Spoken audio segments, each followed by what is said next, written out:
Hello, Assalamu alaikum. First, I will introduce myself. I am Ahmed Abdullah, and I have done my engineering in electronics, and I did my MS in telecommunication and networks in 2021, and I have 5 years of research and development experience. And I am going to deliver you first lecture of Verilog, in which I will cover basics of Verilog. तो explain करते हैं Verilog के है brief overview से। Brief overview में include है introduction to hardware description languages, what is Verilog, scope of Verilog, Verilog design styles and Verilog syntax. अच्छा, इसको समझने के लिए, वेरीलॉग को समझने के लिए हमें पहले ये देखना पड़ेगा कि हार्डवेयर डिस्क्रिप्शन लैंग्वेजेस होती क्या हैं, क्योंकि वेरीलॉग भी one of hardware description languages में से एक है। तो हम ये देखते हैं कि वेरीलॉग के हार्डवेयर डिस्क्रिप्शन लैंग्वेज होती क्या है। एक्चुअली जो हार्डवेयर डिस्क्रिप्शन लैंग्वेज होती है वो यूज़ हो रही होती है डिज़ाइन और डिस्क्राइब करने के लिए डिजिटल सिस्टम्स को। कोई भी हमने एक डिजिटल सिस्टम डेवलप करना है, लेट्स से कि हमने एक सिग्नल एनालाइज़र बनाना है, तो उसमें सिग्नल एनालाइज़र को बनाने के लिए जो हमें रिक्वायरमेंट होगी, एक तो उसका बोर्ड लेवल होगा, जो लेट्स से एक ट्रांसीवर बोर्ड होगा हमारे पास जो आरएफ को डील करेगा, और दूसरा होगा हमारे पास डिजिटल सर्किटरी। उस डिजिटल सर्किटरी को जो डील करने के लिए हमारे पास टूल होंगे, उनमें से हम वेरीलॉग यूज़ कर सकते हैं, VHDL यूज़ कर सकते हैं। तो इनमें से यूज़ करके हम उसे कंप्लीट एक एप्लीकेशन डिज़ाइन कर सकते हैं सिग्नल एनालाइज़र की। तो इस तरह से ये जो है ना सिस्टम्स को, डिजिटल सिस्टम्स को डेवलप करने में, उनकी डिज़ाइनिंग में, उनको डिस्क्राइब करने के लिए हार्डवेयर डिस्क्रिप्शन लैंग्वेज यूज़ होती हैं। उसके अलावा इससे क्या काम लिया जा सकता है, इसके अलावा इससे काम लिया जा सकता है इलेक्ट्रॉनिक सर्किट्स का बिहेवियर कंट्रोल करने के लिए। अब उसकी एग्जांपल इस तरह से हो सकती है कि हमारे पास एक AC to DC कन्वर्टर है, जिसमें हम पल्स विड्थ मॉड्यूलेशन अप्लाई कर रहे हैं उसकी वेव फॉर्म को कंट्रोल करने के लिए। तो उसमें हमारे पास लेट्स से कि स्विचिंग इन्वॉल्व है बीच में, तो स्विचिंग को हम कंट्रोल करेंगे through digital circuitry, and digital circuitry इससे कंट्रोल कर लेंगे हम वेरीलॉग से कंट्रोल कर सकते हैं और VHDL से भी कंट्रोल कर सकते हैं। तो जब हम स्विचिंग रेट उसका कंट्रोल कर लेंगे तो अल्टीमेटली वो इम्पेक्ट करेगा AC to DC conversion rate के ऊपर। तो इस तरह से इलेक्ट्रॉनिक सर्किट्स का बिहेवियर भी इससे कंट्रोल किया जा सकता है। इसमें HDL इंक्लूड करता है notion of time. Notion of time का मतलब ये होता है कि हमारे पास जो हार्डवेयर लेवल के ऊपर डिलेज आ रहे होते हैं, हार्डवेयर के लेवल के ऊपर एक लेट्स से कि हमारे पास एक ब्लॉक के ऊपर एक तरह की कंपटीशन चल रही है, दूसरे ब्लॉक के ऊपर एक अलग तरह की कंपटीशन चल रही है। तो इन दो ब्लॉक्स के दरमियान जो हमारे पास डिलेज आएंगे, तो उनको इसमें देखा जा सकता है कि कितने डिले, कितने माइक्रो सेकंड या नैनो सेकंड के डिलेज आ रहे हैं, तो इनको भी ऑब्जर्व किया जा सकता है। HDL सपोर्ट करता है कंकरेंसी को। कंकरेंसी का मतलब ये होता है कि हमारे पास पैरेलल प्रोसेसिंग जो है वो HDL में अलाउ होती है। पैरेलल प्रोसेसिंग का मतलब ये है कि दो ब्लॉक हैं, लेट्स से कि हमारे पास दो और गेट हैं। अब ये दो और गेट जो हैं हमारे पास, ये पैरेलल हमारे पास ऑपरेट कर सकते हैं। मतलब हमारे पास अगर दो इनपुट हैं, जो दो एक और गेट को जा रही है और सेम उसके पैरेलल में एक दूसरा और गेट है, उसमें भी सेम इनपुट जा रही है, तो दोनों पैरेलल प्रोसेस हो सकते हैं। क्योंकि दूसरी लैंग्वेजेस जो होती हैं, C लैंग्वेजेस, वो सिक्वेंशियल होती हैं। मतलब एक की आउटपुट जो होगी वो किसी दूसरे की जो है ना, एक की इनपुट जो है किसी दूसरे की आउटपुट पर डिपेंड कर रही होगी। तो जब तक वो कि जो फर्स्ट ब्लॉक की आउटपुट नहीं आती तो सेकंड ब्लॉक एग्जीक्यूट नहीं होता, क्योंकि उसकी इनपुट जो है वो पिछले की आउटपुट पर डिपेंडेंट है। उसके अलावा फिर हम नेक्स्ट देखते हैं कि what is Verilog. Actually Verilog is one of hardware description languages, और इसका भी सेम पर्पस है कि हमने इससे मॉडलिंग और डिज़ाइनिंग करनी होती है डिजिटल सिस्टम्स की। और इसे डेवलप किया था बाय गेटवे डिज़ाइन ऑटोमेशन वालों ने, और ये भी एक स्टैंडर्डाइज है, और इसका स्टैंडर्ड जो है वो IEEE 1364 है। और इसमें डिस्क्राइब किया जाता है इसके थ्रू लो लेवल हार्डवेयर को। हम अब लो लेवल हार्डवेयर और हाई लेवल हार्डवेयर को हम डिस्क्राइब कर लेते हैं। लो लेवल हार्डवेयर का मतलब होता है कि हम अगर डायरेक्टली किसी भी हार्डवेयर के गेट लेवल के ऊपर एक्सेस करके उसको कोड कर रहे हैं तो उसे कहते हैं लो लेवल हार्डवेयर। और अगर हम हार्डवेयर को जस्ट जो है ना, उसकी एब्स्ट्रक्शन, उसकी जो लेयर है, उसकी अपर लेयर के ऊपर काम कर रहे हैं, जिसके ऊपर हम उसके मेन मॉड्यूल को टच कर रहे हैं, और लेकिन उसके इन डेप्थ जो है उसका उसके गेट्स लेवल तक या उसके बेसिक कंपोनेंट्स लेवल तक अगर हम नहीं जाके कोड करें तो उसे हम लो लेवल नहीं कहते। तो वेरी लो लेवल है, जिसमें हम जो है ना एक हार्डवेयर, लेट्स से कि हमारे पास एफपीजी है, तो एफपीजी के अंदर मल्टीपल रिसोर्सेज होते हैं, स्लाइसिस लुकअप टेबल्स होते हैं, हमारे पास गेट लेवल की एक्सेस होती है, तो उसको जाके हम कोड कर सकते हैं। तो ये जो इसे इसलिए कहते हैं कि ये लो लेवल हार्डवेयर को डिस्क्राइब कर सकता है। तो इसका जो सेंटेक्स अगर देखा जाए तो इसका सेंटेक्स जो है वो सी लैंग्वेज से मैचिंग है। और नेक्स्ट हम इसमें देखेंगे कि स्कोप ऑफ वेरीलॉग, कि वेरीलॉग की यूटिलाइजेशन और इसका स्कोप कहाँ कहाँ तक है। वेरीलॉग को वाइडली यूज़ किया जाता है डिज़ाइन और वेरिफिकेशन में, डिजिटल इंटीग्रेटेड सर्किट्स में। इसकी डिज़ाइन और वेरिफिकेशन एग्जैक्टली होती क्या है, मैं आपको एक एलैबोरेट कर देता हूँ कि हमारे पास डिज़ाइन और वेरिफिकेशन, लेट्स से कि हमने एक बोर्ड के ऊपर एक एप्लीकेशन डेवलप कर ली है। एक बोर्ड है जिसके ऊपर लेट्स से कि हमारे पास एक एप्लीकेशन रन हो रही है जिसमें हमने एक जैमर डिज़ाइन किया। तो वो जो जैमर हमने डिज़ाइन किया उसका वो कंप्लीट एक हमने पीसीबी डिज़ाइन कर लिया उसका। तो उसमें अब किसी भी जगह पे जाके हम उसकी डिज़ाइन, जो उसका डिज़ाइन जो हमने थ्रू इसके वेरीलॉग के थ्रू उसका डिज़ाइन किया हुआ है, उसमें मतलब जो हमने डिजिटल उसकी लॉजिक कंट्रोल की हुई है, तो उसकी हम वेरिफिकेशन भी कर सकते हैं उसकी। और उसके अंदर जो डिजिटल इंटीग्रेटेड सर्किट्स हैं उसकी हम वेरिफिकेशन कर सकते हैं, उसको डिज़ाइन भी कर सकते हैं। असल में इसमें मज़ीद इसको हम इस तरह से देख सकते हैं कि हमारे पास जब FPGA के अंदर इसको हम इनकोड कर रहे होते हैं तो हमारे पास IP कोर्स होती हैं, डिजिटल IP कोर्स होती हैं, जिनको हम वेरीलॉग के थ्रू या VHDL के थ्रू इनकोड करते हैं।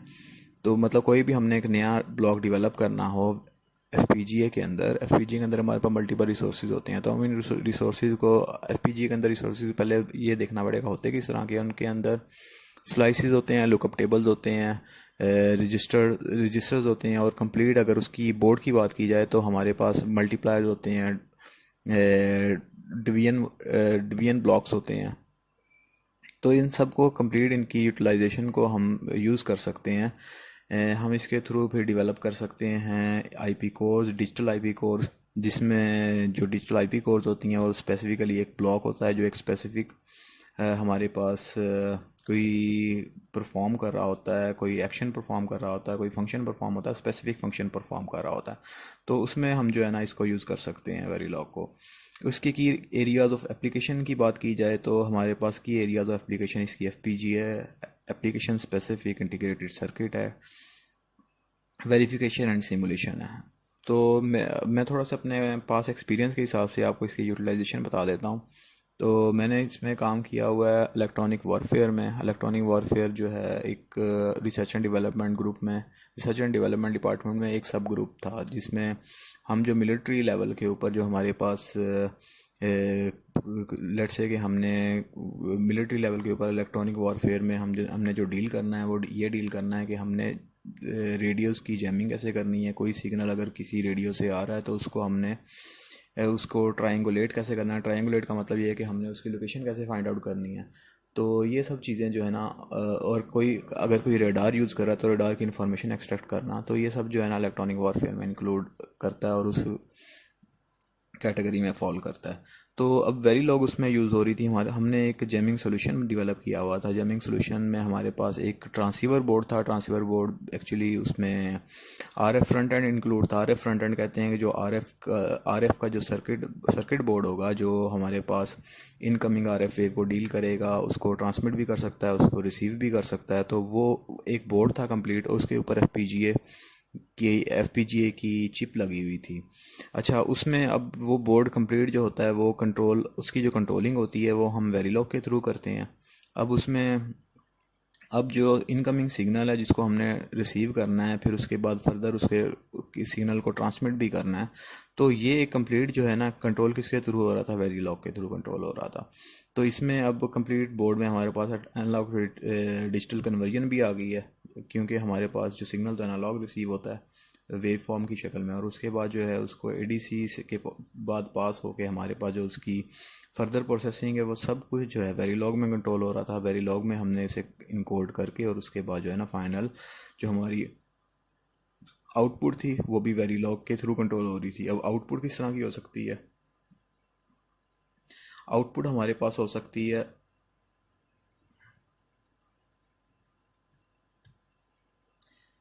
आउटपुट हमारे पास हो सकती है कि हमारे पास आउटपुट वेव फॉर्म की शक्ल में हो सकती है। अब वेव फॉर्म अल्टीमेटली जब हम प्रोसेसिंग करते हैं तो हमारे पास डिफरेंट मॉड्यूल्स लगे होते हैं। अब एक मॉड्यूल एक तरह की चीज़ को डील कर रहा होता है, दूसरा मॉड्यूल दूसरी दूसरी तरह की चीज़ को डील कर रहा होता है। अब इन मॉड्यूल्स के दरमियान इनको भी इंगेज करना अपने टाइम के ऊपर, ये भी किसके थ्रू कंट्रोल हो रहा होता है, ये भी वेरीलॉग के थ्रू कंट्रोल हो सकता है।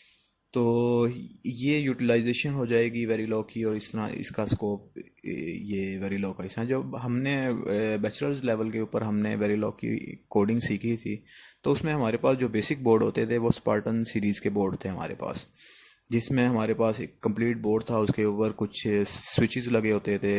एफ वो बेसिकली एफ बोर्ड था, उसके ऊपर एफ था, कुछ आप स्विचेस इन्वॉल्व होते थे, कुछ डिजिटल डिस्प्ले था, 7 सेगमेंट्स डिस्प्ले था, और इसके उसके बाद कुछ जो है ना हमारे पास पेरिफेरल कंपोनेंट इंटरकनेक्ट के लिए हमारे पास कुछ जो है वो स्लॉट्स बनी हुई थी। तो उसके ऊपर तो हमने बड़ी बेसिक लेवल पे कोडिंग की थी, जिसमें हम जो गेट लेवल इम्प्लीमेंटेशन या छोटा सा कोई प्रोजेक्ट इंप्लीमेंट करके उसके ऊपर देख लिया, एलईडीज ब्लिंक करवा दी।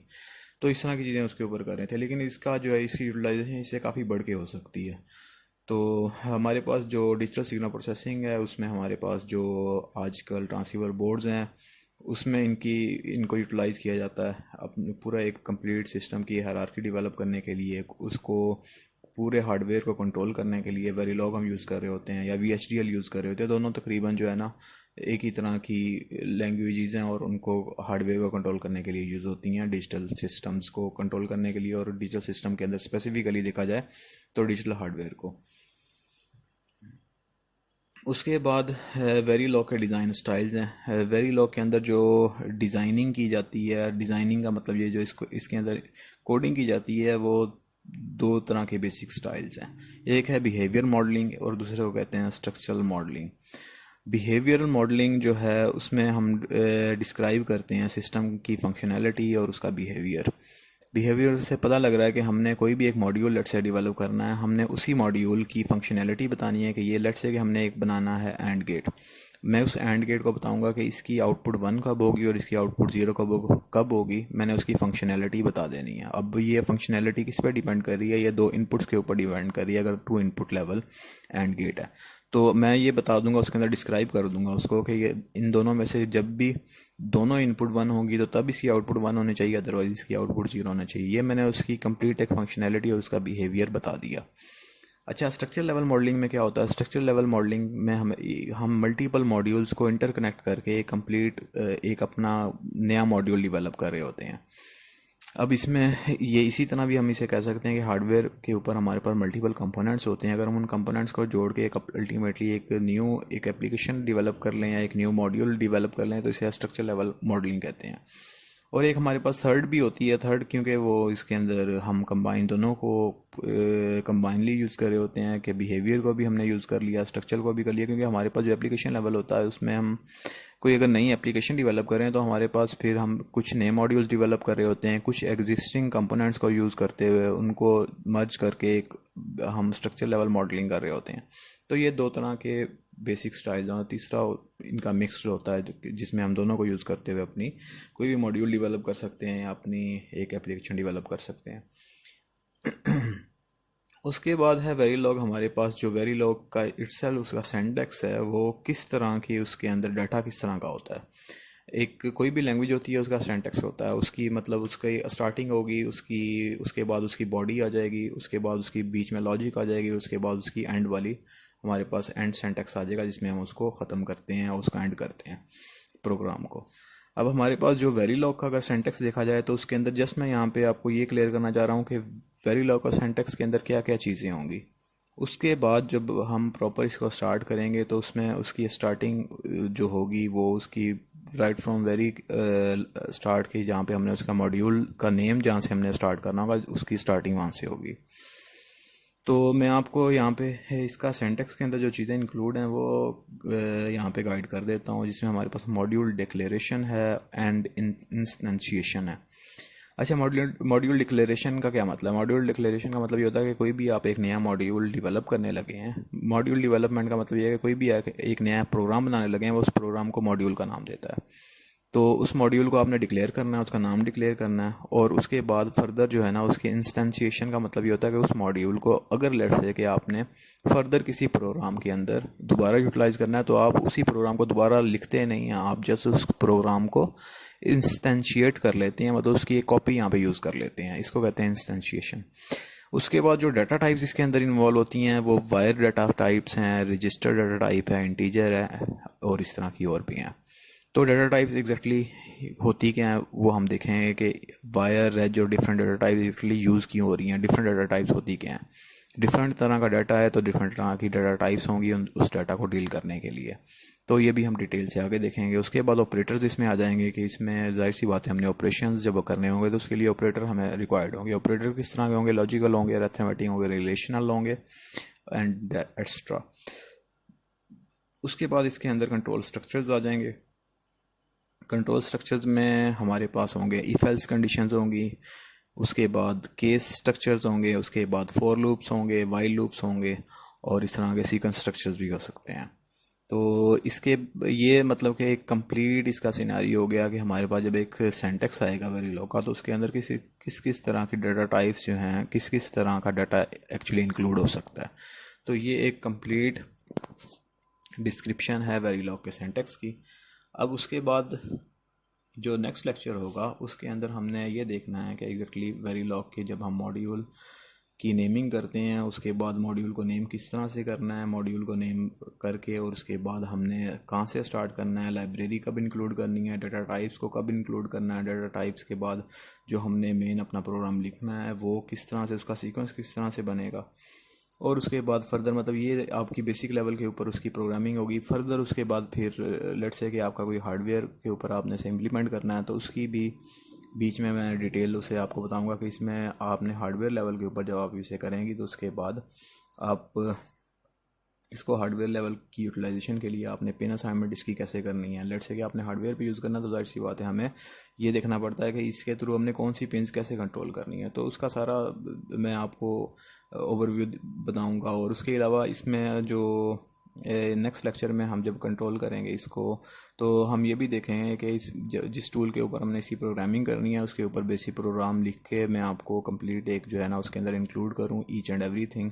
जिसमें आप ये भी देखेंगे प्रोग्राम जब एक कंप्लीट लिखा जाता है तो उसमें किन किन चीज़ों का ख्याल रखा जाता है, किस टूल में लिखा जाता है, और उसके बाद उसकी एग्जीक्यूशन कैसे होती है। उसकी एग्जीक्यूशन को देखने, उसकी एग्जीक्यूशन जब हो जाए उसके रिजल्ट्स को वेरीफाई करने का क्या मेथड होता है, और उसमें अगर कोई प्रोग्राम कोई किसी जगह के ऊपर कोई इशू कर रहा है तो हमें उसे ट्रबल शूट कैसे करना है। तो ये एक ओवरऑल इंशाल्लाह इस साथ साथ जब चीज़ें चलेंगी तो आपको सब चीज़ें इसमें वेरीलॉग में क्लियर करता हुआ जाऊंगा।